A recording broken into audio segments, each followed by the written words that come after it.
الحمد للہ الذی کسا اہل الحدیث رضا الشرف والتعظیم وعالی ذکرہم ورفع شانہم فی کل اقلیم وعالی ذکرہم ورفع شانہم فی کل حدیث وقدیم وخصہم من بین حملۃ الشرع بمزید التشریف والتکریم والصلاة والسلام على امام اہل الحدیث سید الابرار وآلہ الطیبین الاطہار وصحابتہ المہدیین الاخیار فاعوذ باللہ من الشیطان الرجیم فذرنی ومن یکذب بہذا الحدیث سنستدرجہم من حیث لا یعلمون اما بعد اہل الحدیث ہم اہل النبی وَإِن لَّمْ يَصْحَبُوا نَفْسَهُ فَأَنفَاسُهُمْ صَحَبُوا اہل الحدیث اصحابۃ النبویہ اہل الحدیث اصحابۃ الحق فازوا بدعوت سید الخلق ما اہل حدیثیم دگارا نہ شناسیم با قول نبی چون و چرا نہ شناسیم ما اہل حدیثیم دگارا نہ شناسیم صد شکر کے در مذہب ماہی لو فنیست اہل دل اہل نظر اہل خبر اہل حدیث کشور وحدانیت کے تاجور اہل حدیث خضر منزل رہروان صدق و صفا حاملین سنت خیر البشر اہل حدیث گمرہی کے ہر دور میں ظلمت کے ہر عہد میں ہے باطل کے خلاف سینہ سپر اہل حدیث حضرات مجھے حکم دیا گیا ہے کہ میں تاریخ اہل حدیث کے حوالے سے وقت کے اقتصاد کو مد نظر رکھتے ہوئے کچھ گفتگو کروں۔ تاریخ اہل حدیث کے کئی پہلو ہیں۔ آج کی اس گفتگو میں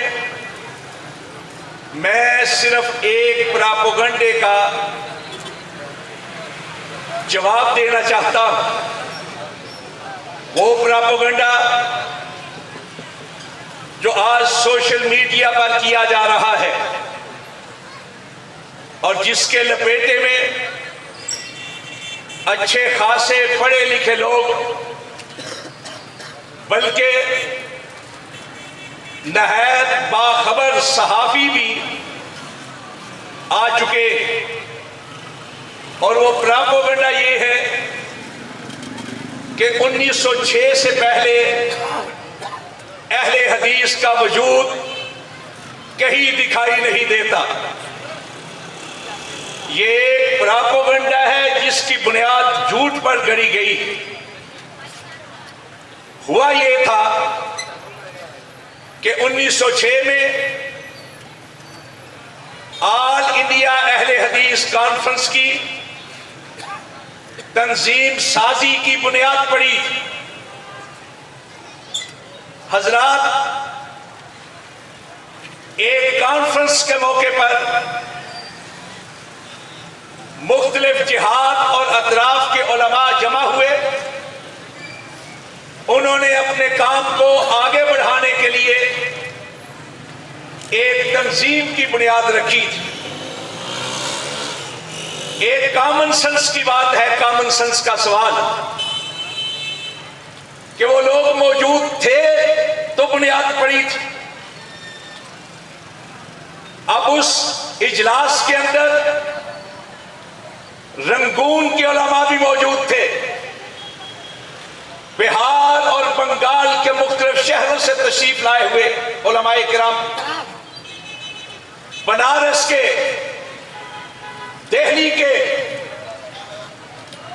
سندھ کے، پنجاب کے علماء موجود تھے۔ اور اس اجلاس کے اندر آپ کے شہر کا سرمایہ امام الحسن مولانا محمد ابراہیم میر سیالکوٹی بھی موجود تھے، شیخ الاسلام مولانا ثناء اللہ امرتسری بھی موجود تھے، بلکہ مولانا ثناء اللہ امرتسری کو اس تنظیم کا ناظم اعلیٰ بنایا گیا تھا۔ کیا مولانا ابراہیم میر سیالکوٹی اس سے پہلے اہل حدیث نہیں تھے؟ اس سے بڑا سنگین مذاق تاریخ کے ساتھ اور کیا ہو سکتا ہے؟ کیا مولانا ثناء اللہ امرتسری اہل حدیث نہیں تھے؟ 1877 کے اندر علامہ اقبال پیدا ہوئے اور سب سے پہلے انہوں نے مسجد اول اہل حدیث میں مولانا غلام حسن کے سامنے زانوِ تلمذ طے کیا۔ وہیں علامہ میر حسن تشریف لائے تھے اور اس کے بعد علامہ اقبال ان کے شاگرد بنے تھے۔ مسجد اول اہل حدیث میں بھی حضرت مولانا ابراہیم میر سیالکوٹی ان کے ہم سبق تھے، اور مرے کالج میں علامہ میر حسن کے سامنے بھی ان کے ہم مکتب۔ علامہ میر حسن وہ ہیں کہ انہوں نے باقاعدہ وصیت کی تھی کہ میرا جنازہ کوئی اور نہیں، میرا شاگرد مولوی ابراہیم پڑھائے۔ چنانچہ حضرت امام الحسن مولانا ابراہیم میر سیالکوٹی نے ان کا جنازہ پڑھایا، اور علامہ اقبال لاہور سے آئے، گاڑی نہیں ملی، مال گاڑی پر بیٹھ کر وزیر آباد، اور وزیر آباد سے ٹانگے پہ بیٹھ کے سیالکوٹ آئے۔ مولانا غلام حسن اہل حدیث تھے، علامہ میر حسن اہل حدیث تھے۔ 1876 میں علامہ اقبال پیدا ہوتے ہیں، اس سے پہلے یہ لوگ موجود تھے۔ پھر ان کے استاد شیخ الکل فی الکل حضرت میاں نذیر حسین دہلوی، مولانا ابو سعید محمد حسین بٹالوی، جن کی طرف اشارہ کر کے کہا جاتا ہے کہ انہوں نے مروج کروایا تھا اہل حدیث کا لقب، لیکن اس کے پس منظر میں جو تاریخ ہے اس کو بیان نہیں کیا جاتا۔ معاملہ یہ تھا کہ جب مغلوں کا اقتدار کمزور پڑ رہا تھا، پنجاب کے علاقوں کے اندر سکھ طاقت پکڑ رہے تھے، اور سکھوں نے مسلمانوں پر ظلم اور جبر کی انتہا کر دی تھی، مساجد کو مٹا رہے تھے۔ آپ کی شاہی مسجد، لاہور کی بادشاہی مسجد کے اندر انہوں نے اپنا استبل بنا لیا تھا، وہاں گھوڑے باندھا کرتے تھے۔ دیہات کے اندر مسلم بچیوں کو اٹھا کر جبرن لے جاتے تھے، زبردستی لے جا کر اپنے گھروں کے اندر ڈال دیتے تھے۔ سکھوں کے اس جبر کو دیکھتے ہوئے شاہ عبد العزیز رحمت اللہ علیہ اور ان کے شاگردوں نے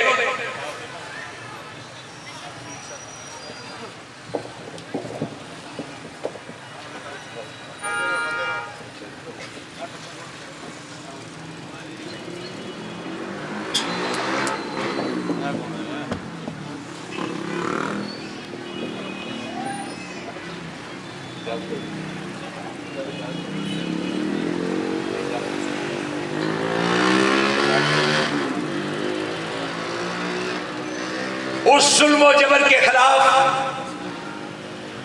جہاد کا علم بلند کیا تھا۔ اس وقت تک انگریز بر صغیر میں حکمران نہیں تھی۔ انگریز کی باقاعدہ حکومت 1857 کے بعد بنی۔ پہلے سکھوں کے خلاف جہاد ہوتا رہا، پھر جب انگریز اقتدار میں آیا تو انگریز کے خلاف بھی لڑنے والے مجاہدین اور انگریز نے ایک چال چلی کہ ان اہل حدیث مجاہدین کو وہابی کہہ کر بدنام کرنا شروع کر دیا اور یہ تاثر قائم کیا کہ یہ ایک غیر ملکی تحریک سے تعلق رکھنے والے لوگ اور ہماری نسبت حجاز مقدس کے عظیم مسلم شیخ محمد بن عبد الوہاب کے ساتھ جوڑنے کی کوشش کی گئی. شیخ محمد بن عبد الوہاب کی تحریک ہماری تحریک کے بعد اگر اس کے ساتھ بھی نسبت تھی تو ہمیں محمدی کہا جانا چاہیے تھا. عبد الوہاب تو ان کے والد کا نام. یہی وجہ ہے کہ ہمارے علماء کرام نے اس نسبت کی وجہ سے کہا کہ ہم وہابی نہیں، ہم اہل حدیث. امام الحسن مولانا محمد ابراہیم میر سیالکوٹی نے تاریخ اہل حدیث میں باقاعدہ اس پر گفتگو کی اور چند سال قبل جامعہ سلفیہ بنارس کے ایک استاذ نے ایک فقیہ مقالہ لکھا ہے اس عنوان پر، اگر اس تحریک سے ہمارا تعلق قائم کیا جائے تو ہم وہابی نہیں، اور اگر وہاب کے ساتھ ہماری نسبت جوڑی جائے تو ہم وہابی ہیں. یہی وجہ ہے کہ ہمارے علماء کرام نے اس وقت بھی کہا تھا کہ وہابی کا معنی ہے رحمان والا، کچھ اور ہی سمجھتا ہے شیطان والا. ہم ان معنی میں وہابی ہیں جن معنی میں گولڑا کے سید نصیر الدین نے کہا تھا کہ جانتے ہو وہابی کون ہے؟ وہ ہے وہاب، وہ ہے وہاب. اسی طرح اشارہ کر کے کہا تھا، کلپ دیکھا ہوگا، وہ ہے وہاب، اور جو اس کے جتنا قریب ہو اتنا ہی وہ وہابی. بہرحال وہابی کہہ کر انگریز نے مجاہدین کو بدنام کیا. جس کے بارے میں کہہ دیا جاتا تھا یہ وہابی ہے، اس کو پکڑ کے جیلوں میں پھینک دیا جاتا تھا، کالا پانی میں بھیج دیا جاتا تھا. بے شمار اہل حدیث کو پھانسیاں دی گئی. کراچی کا ایک کالج ہے نیشنل کالج، اس کا ایک مجلہ ہے علم و آگہی، اس نے مجلہ علم و آگہی کے 2 نمبر شائع ہوئے. ایک کا نمبر کا نام ہے تحریکات ملی نمبر، ایک کا ہے تحریک آزادی نمبر. ان میں باقاعدہ دلائل کے ساتھ یہ کہا گیا کہ صرف بنگال اور بہار کے علاقوں میں 1/3 کے قریب جائیدادیں وہابیوں کی چھین کر قبضے میں لے لی. ولیم ولسن ہنٹر نے W. ہنٹر اپنی کتاب آور انڈین مسلمانز کے اندر لکھا کہ وہابی اپنے تئیں اپنے آپ کو زہر کا ٹیکا لگوانا گوارا کر سکتے تھے، لیکن انگریز کے سامنے جھکنا گوارا نہیں کرتے. صرف بنگال اور بہار کے علاقوں کے اندر لاکھوں کی تعداد میں اہل حدیث کو پھانسی اور دی گئی، شہید کیا گیا. یہ صادق پور کا علاقہ، پٹنہ کا محلہ صادق پور، وہاں سے تعلق رکھنے والے گھروں کے گھر مسمار کر دیے گئے. عین عید کے روز جیلوں میں پھینک دیا گیا، بلڈوزر چلا دیے گئے گھروں کے اوپر، اور صرف گھروں کے اوپر نہیں، قبرستان کے اوپر، بلکہ بعض قبروں میں سے لاشیں نکال کر ان کو پھانسی پر لٹکایا گیا. میری خاک بھی لحد میں نہ رہی میر باقی، انہیں میرے مرنے کا ہی نہیں یقین ہوتا. جے عصمت نے لکھا the modern history in India کے اندر، H.L. کیبرٹ کی کتاب دی ٹرائل آف بہادر شاہ، جس کا ترجمہ اردو بازار کے الفیصل نے کیا ہے، مقدمہ بہادر شاہ کے نام پر اس کو دیکھ لیں. خلیق نظامی کی کتاب تحریک آزادی کو دیکھ لیں، مولوی ذکا اللہ کے عہد نامہ انگلشیہ کو دیکھ لیں، معین احمد کی کتاب وہابی موومنٹ کو دیکھ لیں، بلکہ پٹنہ یونیورسٹی کے اندر قیام الدین کے نام کے ایک فرد نے پی ایچ ڈی کا تھیسس لکھا وہابی موومنٹ کے بارے میں، جس کا اردو ترجمہ کر کے نفیس اکیڈمی کراچی نے ہندوستان کی وہابی تحریک کے نام سے شائع کی۔ کوئی جیل ایسی نہیں تھی بر صغیر کی جس میں ان مجاہدین کو نہ ڈالا گیا۔ ولیم ولسن ہنٹر نے کہا، ہم نے وہابیوں کو بدنام کرنے کے لیے مولویوں اور پیروں سے فتوے حاصل کیے، اور ڈاکٹر ایوب قادری نے کتاب لکھی تحریک آزادی 1857۔ اس میں کہا کہ باقاعدہ کتابیں لکھی گئی، ایک کتاب جامع الشواہد بِإِخْرَاجِ الْوَهَابِيِّينَ عَنِ الْمَسَاجِدِ، اسی طرح کے بے شمار کتاب کے پمفلٹ فتوے کہ وہابیوں کو مسجد میں داخل نہیں ہونے دینا، اور اگر کسی مسجد میں کوئی وہابی آ جائے اس کو اٹھا کر باہر پھینک دیا۔ جن لوگوں نے یہ کتابیں لکھی ڈاکٹر ایوب قادری کہتے ہیں ان کے وظیفے مقرر کیے گئے، ان کو جاگیریں الاٹ کی۔ یہ وہ رویہ تھا جس کی وجہ سے ڈاکٹر ایوب قادری کے الفاظ کے اندر اس کی کتاب تحریک آزادی میں یہ لکھا ہوا ہے کہ اپنوں اور غیروں کے رویے کی وجہ سے اہل حدیث نے کہا ہم وہابی نہیں، ہمارا اصل نام اہل حدیث۔ میں یہ کہتا ہوں، آپ کہتے ہیں 1906 سے پہلے نہیں تھے۔ یہ جن کا اجتماع ہوا تھا یہ کون تھے؟ کیا مولانا ابراہیم میر سیالکوٹی اس سے پہلے اہل حدیث نہیں تھے؟ اس اجلاس میں موجود تھے۔ مولانا ثناء اللہ ورسری کو اس اجلاس کے اندر آل انڈیا اہل حدیث کانفرنس کا جنرل سیکرٹری مقرر کیا تھا۔ مولانا عبداللہ غازی رحمت اللہ علیہ وہ صدر بنائے۔ کون تھے یہ لوگ؟ کون تھے؟ اس سیالکوٹ کے حوالے سے میں عرض کرنا چاہتا ہوں، ملا کمال سیالکوٹی کے دو شاگرد تھے جنہوں نے تاریخ میں اپنا نام روشن کیا۔ ایک سرہند کے سید احمد سرہندی، ایک اکبر کے ایک مصاحب شمس الدین کے بیٹے ملا عبد الحکیم سیالکوٹی، یہ دونوں آپس میں ہم مکتب تھے، اور ملا کمال سیالکوٹی کے شاگرد۔ سب سے پہلے احمد سرہندی کو مجدد الفسانی کا لقب ملا عبد الحکیم سیالکوٹی نے دیا تھا، اور صرف لقب ہی نہیں دیا، باقاعدہ ایک کتاب لکھی دلائل التجدید، اور ثابت کیا کہ احمد سرہندی واقعتاً مجدد۔ شیخ احمد سرہندی، ملا عبد الحکیم سیالکوٹی یہ جہانگیر کے دور میں تھے۔ بعد میں جب شاہ جہاں بادشاہ بنا، 2 بار علامہ عبد الحکیم سیالکوٹی کو چاندی کے ساتھ تول کے ان کی نظر کی تھی چاندی۔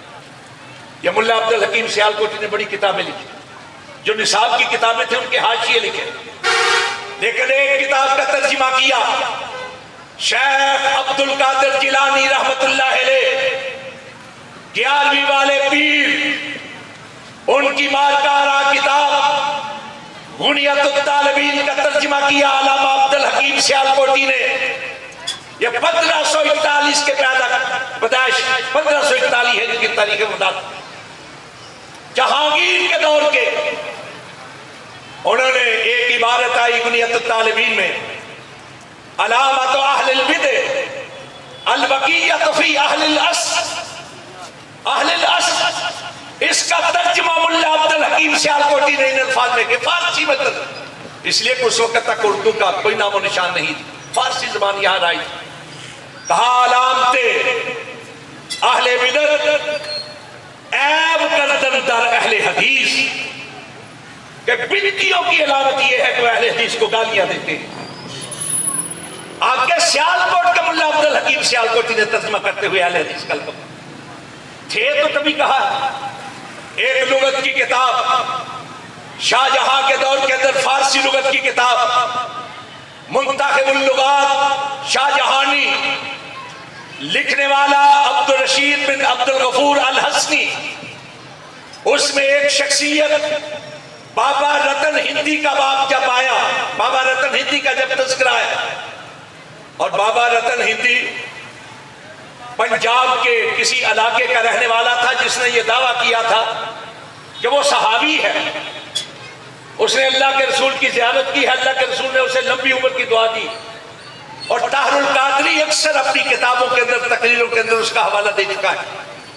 طاہر القادری صاحب کہتے ہیں کہ یہ نبی پاک کی دعا کا اثر تھا، وہ 700 سال زندہ رہے، لیکن اس منتخب اللغات شاہ جہانی کے اندر بابا رتن ہندی کا جب ذکر آیا تو شاہ جہاں کے دور کے عبد الرشید بن عبد الغفور الحسنی نے لکھا، بعض علماء گفتن کہ از اصحاب رسول فلے اہل حدیث انکار بھی فرمودہ، کہ کئی علماء کہتے ہیں کہ ہاں بابا رتن ہندی صحابی تھا، لیکن اہل حدیث اس کا انکار کرتے ہیں۔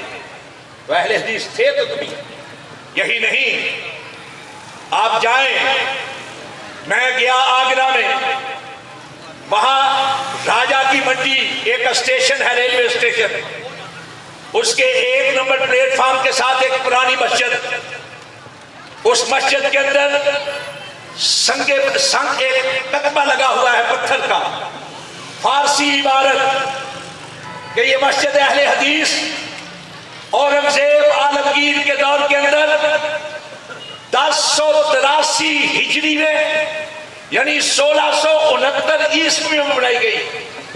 جب میں نے وہ کتبہ پڑھا مجھے فخر ہوا کہ چینیاں والی مسجد لاہور اس سے بھی پہلے کی بنی ہوئی، 1080 ہجری 1668 عیسوی کے اندر بنی ہوئی۔ حضرات، ایک کتاب الفیصل والوں نے شائع کی ہے، میرات الاسرار، تصوف کی کتاب، لکھنے والا فارسی تھا، شاہ جہاں کے دور کا، نام تھا اس کا عبد الرحمن چشتی، اس نے فارسی میں کتاب لکھی، الفیصل والوں نے اردو ترجمے کے ساتھ اس کو شائع کیا ہے۔ اس میں وہ لکھتا ہے شروع میں کہ یہ کتاب میں نے حضرت معین الدین چشتی اجمیری کے باطنی اشارے پر لکھی۔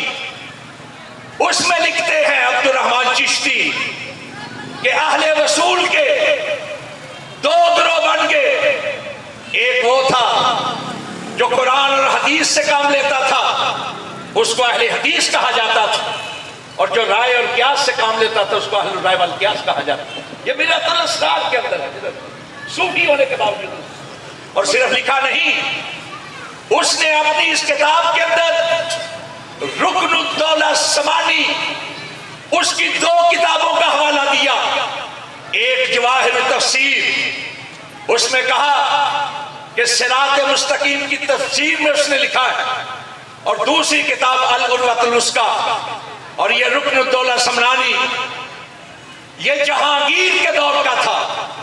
حضرات، انہوں نے بھی یہی لکھا کہ 2 گروہ تھے مسلمانوں کے اندر علمی اور فقہی لحاظ سے، ایک گروہ وہ تھا جو قرآن اور حدیث کو مد نظر رکھ کے مسائل بیان کرتا تھا، اس کو اہل حدیث کہا جاتا تھا، اور اس کے ائمہ امام مالک تھے، احمد بن حنبل تھے، امام شافعی تھے، اور ان کا مرکز حجاز مقدس تھا، مکہ و مدینہ۔ اور دوسرا گروہ جو رائے اور قیاس سے کام لیتا تھا اس کو اہل الرائے والقیاس کہا جاتا۔ یہ انہوں نے صرف نہیں لکھا، بلکہ علامہ ابن خلدون نے جو مقدمہ لکھا ہے اپنی تاریخ کا، مقدمہ ابن خلدون، اس کے اندر بڑی وضاحت کے ساتھ اس بات پہ گفتگو کی، اور یہی گفتگو امام ابن حزم رحمت اللہ علیہ نے اپنی کتاب الفصل فی الملل والنحل کے اندر کی، یہی گفتگو علامہ شہرستانی نے اپنی کتاب الملل والنحل کے اندر کی۔ جماعت اسلامی کا ایک مکتبہ ہے، اسلامک پبلیکیشنز، انہوں نے ایک عربی عالم علامہ راغب الطباخ کی کتاب اردو میں شائع کی ہے 2 جلدوں کے اندر. اس کی جلد نمبر 2 صفحہ نمبر 40 اور 41 پر لکھا ہے یہی بحث کرتے ہوئے. کتاب کا نام ہے تاریخ و افکار و علوم اسلامی. تاریخ افکار و علوم اسلامی جلد 2 اسلامی پبلیکیشن جماعت اسلامی کا ادارہ، ان کا ہم ذہن ادارہ، اس کی کتاب تاریخ افکار و علوم اسلامی جلد 2 صفحہ 40 اور 41. کہا کہ 2 قسم کے گروہ پیدا ہو گئے. ایک قرآن اور حدیث سے کام لینے والا، اس کو اہل حدیث کہا جاتا تھا، اور جو رائے اور قیاس سے کام لیتا تھا اس کو اہل الرائے والقیاس کہا جاتا تھا. مولانا رشید احمد دھیانوی رحمت اللہ علیہ دیوبندی بہت بڑے عالم ہوئے. ان کی فتاوے کی کتاب ہے احسن الفتاوی. اس کی جلد 1 صفحہ 312 کے اوپر ہے کہ 2ری یا 3ری صدی میں فروعی اور فقہی طور پر اہل سنت کے 5 مکاتب فکر بن گئے. ایک شافعی، ایک مالکی، ایک حنبلی، ایک حنفی، ایک اہل حدیث. مولانا عبدالحق حقانی تفسیر والے، ان کی ایک کتاب ہے حقانی اسلام. اس کے صفحہ 6 کے اوپر لکھا ہے کہ اہل حدیث اہل سنت میں سے ہے، ان کو اہل سنت سے باہر نہیں نکالا جا سکتا. مولانا مفتی کفایت اللہ دہلوی رحمت اللہ علیہ، ان کی فتوے کی کتاب کفایت المفتی، اس کے جواب نمبر 370 کے اندر ہے کہ ہاں اہل حدیث اہل سنت میں سے ہے، محض ترک تقلید کی وجہ سے ان کو اہل سنت سے خارج نہیں کیا جا سکتا. مولانا احمد علی لاہوری رحمت اللہ علیہ بہت بڑے شیخ التفسیر ہوئے. ان کے تفسیر کے علوم کے حوالے سے ہمارے کئی علماء بھی ان کے شاگرد رہے. ہمارے امیر محترم مولانا معین الدین لکھوی رحمت اللہ علیہ باقاعدہ تفسیر کے علم کے اندر ان کے شاگرد. اور مولانا احمد علی لاہوری وہ ہیں جنہوں نے ساری زندگی خود عید کی نماز نہیں پڑھائی، بلکہ ہمارے غزنوی بزرگوں مولانا عبد الواحد غزنوی رحمت اللہ علیہ اور سید داؤد غزنوی رحمت اللہ علیہ کے پیچھے نماز پڑھتے رہے عید کی نماز. مجھے بتایا گیا کہ یہ جگہ ہے ان کے لیے خاص کی گئی تھی جہاں مصلی ہوتا تھا. اور ایک اور بات ان کے حوالے سے آپ کے گوش گزار کر، ایک روز تہجد کے وقت آئے تو دیکھا کہ ان کی مسجد میں ایک نوجوان تہجد کی نماز پڑھ رہا ہے. کہنے لگے بیٹا شادی کرواؤ گے؟ انہوں نے ہاں کی تو اپنی بیٹی ان کے نکاح میں دے دی. جانتے ہیں وہ نوجوان کون تھا؟ وہ عظیم اہل حدیث عالم مولانا عبد المجید سودھوی رحمت اللہ علیہ. اور لکھا ہے مولانا بھٹی نے اور لوگوں نے بھی کہ ایک بار بیٹی واپس آئی تو کہنے لگی بابا ابا جی میرے میاں مجھے کہتے ہیں رفع الاجنان کیا کرو. مولانا نے کہا بیٹی کر لیا کرو، 2 ثواب ملے گا. ایک خامد کی اطاعت کا ثواب ملے گا، دوسرا نبی کی سنت پہ عمل کا ثواب ملے گا. یہ مولانا احمد علی لاہوری، ان کی ایک کتاب ہے ملفوظات طیبات، ملفوظات طیبات. اس کے صفحہ 150 پر لکھتے ہیں کہ میں حنفی اور قادری ہوں. اہل حدیث نہ حنفی ہے نہ قادری ہے، وہ 40 سال سے ہماری مسجد میں آ رہے ہیں، میں ان کو حق پر سمجھتا ہوں. حضرات اہل حدیث 1906 سے پہلے یہاں نہ صرف موجود تھے بلکہ اپنے علم کے رسوخ کی وجہ سے لوگوں کے دل میں جگہ کیے ہوئے تھے. شاہ ولی اللہ رحمت اللہ علیہ جنہیں حجت الہند کہا جاتا ہے، اور آج بر صغیر کے اندر تمام وہ مکاتب فکر دیوبندی ہوں، بریلوی ہوں، جماعت اسلامی ہو، اہل حدیث جن کے ہاتھ حدیث کی تعلیم دی جاتی، ان کی حدیث کا سلسلہ سند کسی نہ کسی طریقے سے شاہ ولی اللہ تک پہنچتا ہے۔ شاہ ولی اللہ رحمت اللہ علیہ نے کتاب لکھی حجت اللہ البالغہ، اس کے باب نمبر 7 کے اندر باقاعدہ باب کا عنوان ہی یہ ہے الفرق بین اہل الحدیث و اہل الرائے، کہ اہل حدیث اور اہل الرائے کے درمیان کیا علمی اختلاف ہے۔ تو اہل حدیث تھے تو تبھی لکھا ہے۔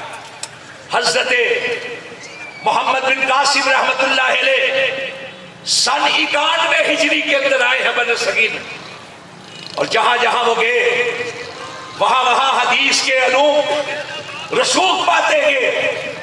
حضرت محمد بن قاسم کو جب واپس بلایا گیا تو ان کی جگہ پر جس کو امیر بنا کر بھیجا گیا بر صغیر میں سندھ میں، وہ ایک بہت بڑے محدث تھے، اور کی جگہ پر ان کا مسند درس۔ حضرات اس کا نتیجہ یہ نکلا کہ اس علاقے کے اندر اہل حدیث پھیلے۔ چنانچہ اس وقت کے ایک بہت بڑے سیاح ابو البشار مقدسی نے یہاں کا سفر کیا، اس نے ایک کتاب لکھی، احسن التقاسیم فی معرفت الاقالیم۔ اس میں اس نے یہ بات لکھی کہ سندھ کے رہنے والے ذمی اور بت پرست ہیں، اور مسلمانوں کے اندر اکثریت اہل حدیث کی۔ اور بشار مقدسی کا یہ حوالہ صرف ان کی کتاب تک نہیں رہا، بلکہ بعد میں چچ نام کے حکمران بھی ہوئے، ان کی تاریخ لکھی گئی چچ نامہ کے عنوان سے، اس میں اس حوالے کو کوٹ کیا گیا۔ شکارپور سے ایک کتاب شائع ہوئی ہے تاریخ سندھ، اس میں اس حوالے کو کوٹ کیا گیا۔ مولانا عبد المجید سندھی نے تاریخ تمدن سندھ کے اندر اس حوالے کو کوٹ کیا۔ ملا نور نظامی نے اپنی تاریخ کے اندر اس کو کوٹ کیا۔ مولانا عبدالحی حنفی لکھنوی کی کتاب الثقافت الاسلامیہ فی الہند، اس میں اس حوالے کو کوٹ کیا گیا۔ عبدالصمد سارمدھری اس نے کتاب لکھی تاریخ الحدیث، اس میں اس حوالے کو کوٹ کیا گیا۔ سید سلیمان ندوی رحمت اللہ علیہ انہوں نے معارف میں ایک مضمون لکھا، وہ مضمون بعد میں محمد طفیل جن کا رسالہ نقوش نکلتا تھا، اور ضیاء الحق کے دور کے اندر انہوں نے نقوش کا سیرت نمبر 10 جلدوں میں شائع کیا۔ اس کی 3ری جلد کے اندر سید سلیمان ندوی کا وہ مضمون موجود ہے۔ وہ کہتے ہیں کہ جتنے لوگ عرب کے راستے آئے وہ حدیث کے علوم لے کر آئے، جو افغانستان کے راستے آئے وہ فقہ کے علوم لے کر آئے۔ اور اس مضمون کے اندر نقوش کے سیرت نمبر کی 3ری جلد کے اندر بشار مقدسی کا یہ حوالہ کوٹ کیا گیا۔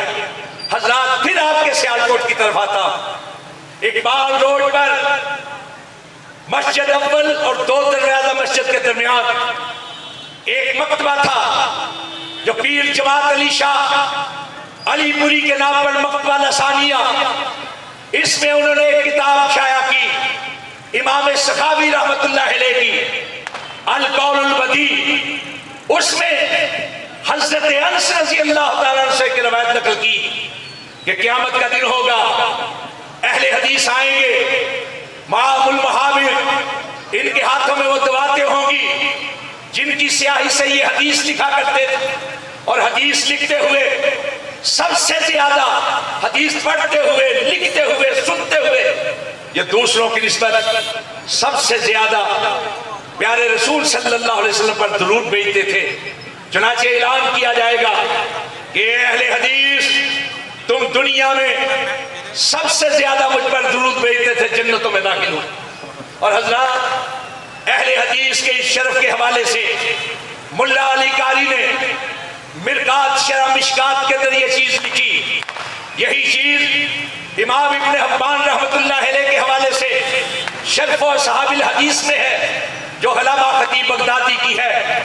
یہی بات نواب قطب الدین نے اپنی مظاہر حق جو مشکات کی شرح ہے اس میں یہ بات لکھی ہے۔ اور ایک رسالہ القاسم کے نام سے جو شائع ہوتا ہے خالقہ آباد نشیرہ کے بیکے کا جو نشیرہ ہے اس کا علاقہ ہے قصبہ ہے خالق آباد، وہاں سے نام ہے اس کا القاسم۔